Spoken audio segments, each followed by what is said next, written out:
लद्दाख में इस वक़्त बहुत ही कमाल की टेक्नोलॉजी लॉन्च की गई है। चूँकि लद्दाख के सैकड़ों पहाड़ हैं जो कि काफ़ी ज़्यादा ऊँचे हैं, वहाँ पर इंटरनेट के काफ़ी ज़्यादा मसले-मसाइल रहते थे। बच्चों को बहुत से मसले-मसाइल फ़ेस करने को मिलते थे, इंटरनेट सही से नहीं आता था। तो वहाँ पर अब एक बहुत ही कमाल की वायरलेस ऑप्टिक टेक्नोलॉजी जो है, लाइ-फाई 5G लाइफ है। लेज़र टेक्नोलॉजी वहाँ पर लॉन्च की गई है। जिसके लिए स्पेशल किस्म की बैटरी की भी ज़रूरत थी, वहाँ के स्टूडेंट्स ने खुद उसको डिज़ाइन किया, उसको लॉन्च किया, उसको लगाया। लद्दाख, जम्मू और कश्मीर जो है एक ही यूनियन टेरिटरी में आते हैं।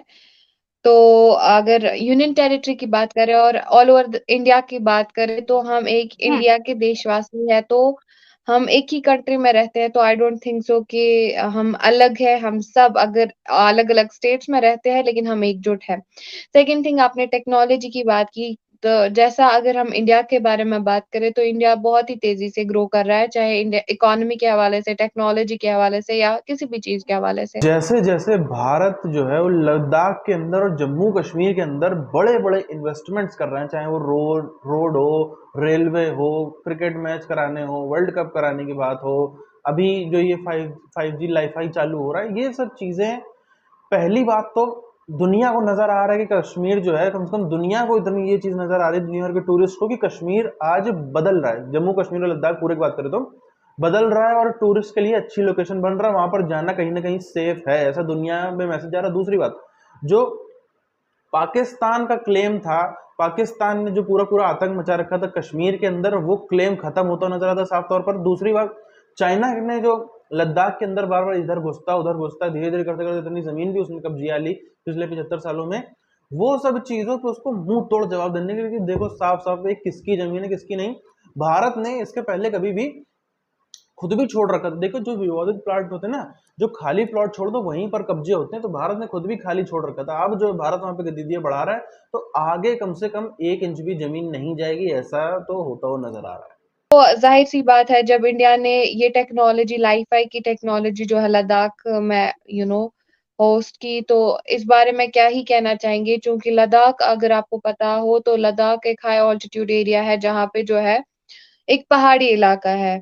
यूँ ही अगर लद्दाख के पास एरियाज़ की भी बात करें तो कई सालों में, प्रीवियस ईयर्स में क्या होता था कि वहाँ पे प्लेन एरियाज़ भी जो थे ना, वहाँ पे इंटरनेट कनेक्टिविटी बहुत कम होती थी, नेटवर्क नहीं हुआ करते थे। मैं बार-बार ही दोहराती हूँ कि उन बेचारों का नसीब ही खराब है जो पाकिस्तान के साथ जुड़े हैं, क्योंकि पाकिस्तान जिस प्रकार से जो है, जिस प्रकार की वहाँ पे सिचुएशन है, जिस प्रकार के वहाँ पे सिनेरियो है, इट इज़ बिकॉज़ कि उन्होंने कभी खुद पे ध्यान दिया ही नहीं है। उन्होंने हमेशा कश्मीर को ही छेड़ा है, उन्होंने हमेशा इंडिया को ही छेड़ा है, उन्होंने हमेशा अपनी नेबरिंग कंट्री को टारगेट किया। दैट इज़ व्हाई पाकिस्तान में ऐसा सिनेरियो है।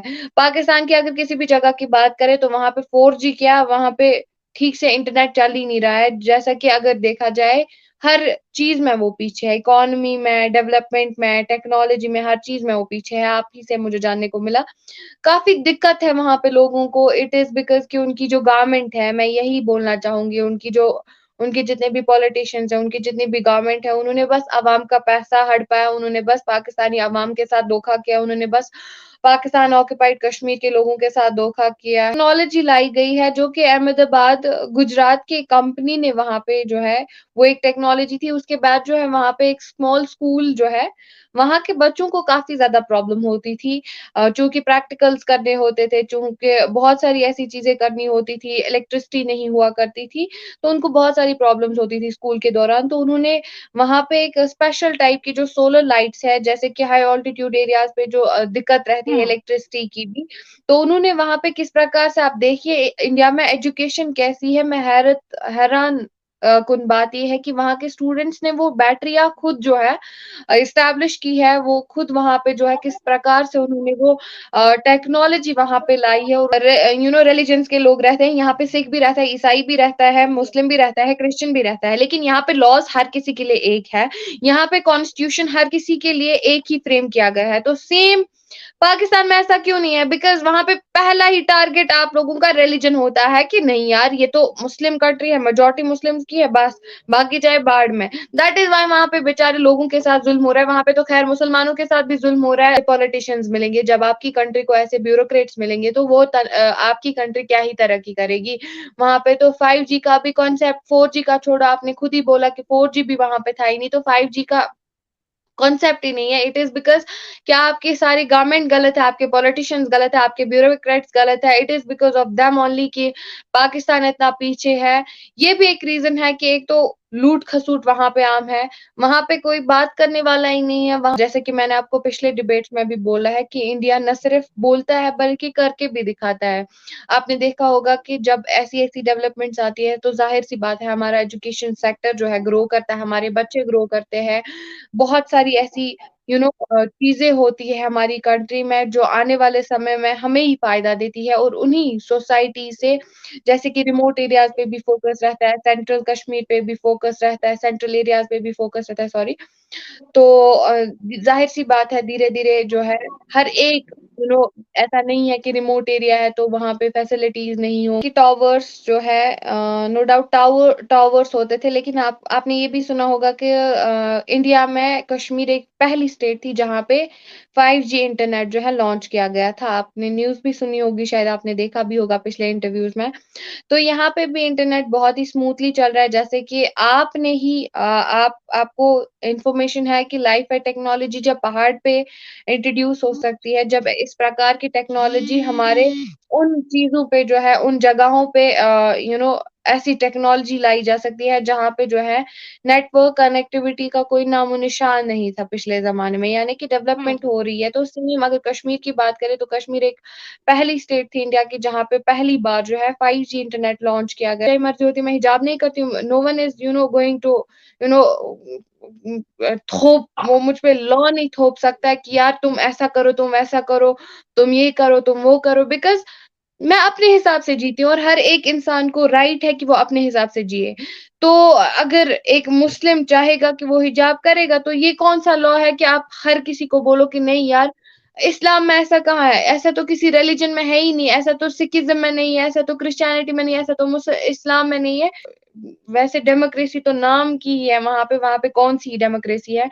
वहाँ पे बस मोनार्कियल रूल चलता है तो क्या ही बोल सकते हैं, सिनेरियो बहुत खराब है। बस पाकिस्तान ऑक्यूपाइड कश्मीर के लोगों को मैं यही मैसेज देना चाहूँगी कि always try to find some ways अपने अपने हकूक के लिए, अपने राइट्स के लिए लड़ो।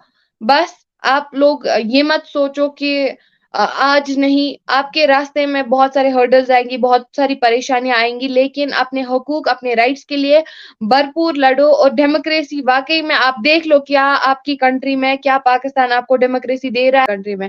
क्या इन चीज़ों से अगर रिलिजन को मद्देनज़र रखेंगे, अगर एक इस्लामोफिलिक सोसाइटी वो होगी जहाँ पे सिर्फ इस्लाम ही इस्लाम बाकी रिलिजन के लोग तो इंसान है ही नहीं, हिंदू तो इंसान है ही नहीं, सिख तो इंसान है ही नहीं।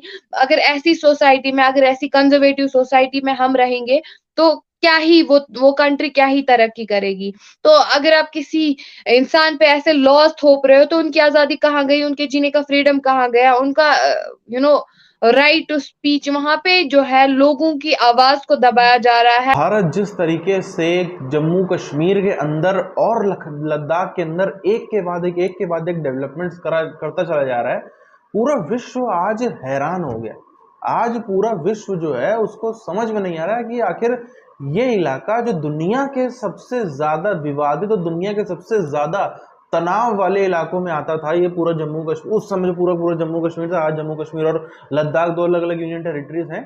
पहले कभी ये दुनिया का सबसे ज्यादा संवेदनशील इलाका था। यहाँ पर बाकायदा कई कई देश तो बोलते थे खुलेआम अपने पब्लिक को कि आप जो है कश्मीर जाना अवॉइड करो, और दुनिया भर की पब्लिक जो थी वो डरती भी थी। टूरिस्ट जो थे वो डरते थे इतनी अच्छी जगह होने के बावजूद कि नहीं चलो भाई कहीं घूम लो, इंडिया में कहीं चले जाओ, दिल्ली, तमिलनाडु, महाराष्ट्र, इधर उधर, नॉर्थ ईस्ट, वेस्ट, साउथ, कहीं भी चले जाओ, पर कश्मीर मत जाना, वहां पे कभी भी गोलीबारी हो सकती है, कभी कुछ भी हो सकता है।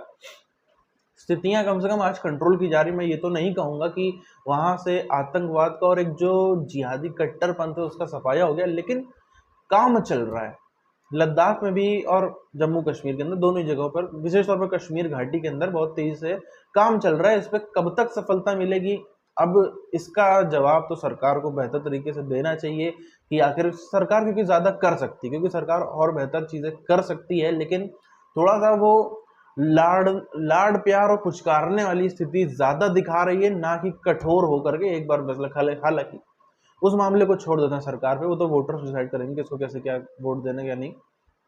बात यह है लद्दाख के अंदर जिस तरीके से इंडिया एक के बाद एक, और जम्मू कश्मीर के अंदर चाहे वो अभी वर्ल्ड कप का मैच कराने की बात हो रही हो, चाहे वो दुनिया का हाईएस्ट रेलवे ब्रिज हो, दबा के इंफ्रास्ट्रक्चर पे दबा करके हर चीज में पैसा जो है वो लद्दाख और जम्मू कश्मीर के अंदर लग रहा है।